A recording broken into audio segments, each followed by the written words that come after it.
what's up mga kaludi? Good morning, good morning. Kung alam nyo at alam ko at alam ng lahat. Yan. Shoutout muna bago ang lahat. Shoutout muna sa Team Kulikot. Shoutout. Yan. Yan, nakita nyo may TV po. Yan. Binuksan ko po yan mga kaludi. Kasi dinala yan dito sa amin ng magbubuti bakal. Tapos, binayaran ko na lang ng 400 mga kaludi. Siyempre, yan. Susugalan natin mga kalodi. No, dahil Team Kulikot tayo, ay kulikutin natin yung unit na to kung kaya pa natin paganahin.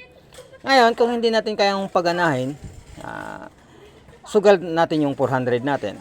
Yan. So, lapitan natin mga kalodi. Yan. Ang problem nito mga kalodi, hindi po nabubuhay. Tapos, minsan daw ay natsambahan. No? Pero nung pag-testing namin, totaling wala na talaga, hindi siya nabubuhay. Yan. So, yan. Chinik ko mga kalodi. Yan, ito yung power supply. Ito yung mainboard. Yan mga kalodi. China lang po to mga kalodi. China. Ang importante dito mga kalodi, buo yung screen. 40 inches mga kalodi, 40 inches to, no? So, may napansin na ako mga kalodi dito banda sa secondary section papunta sa ating mainboard. Yan. Yan, may mga floated po mga kalodi. So, matik yan mga kalodi. Kung floated tong mga ito, yan, mga floated siya mga kalodi. Lahat po, halos floated na. Yan o.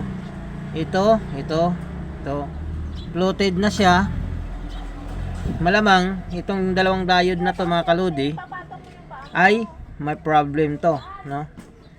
So, dito ako mag-focus ngayon mga kalodi sa power supply na to. Ngayon, pag napabuhay na natin to at napagana natin power supply at okay yung screen, jackpot na tayo mga kalodi, no? Sa halagang 400 mga kalodi sa 40 inches na TV na to. Okay? Hanggang dito na lang mga kalodi. Antabayan na natin next video. Maraming salamat po.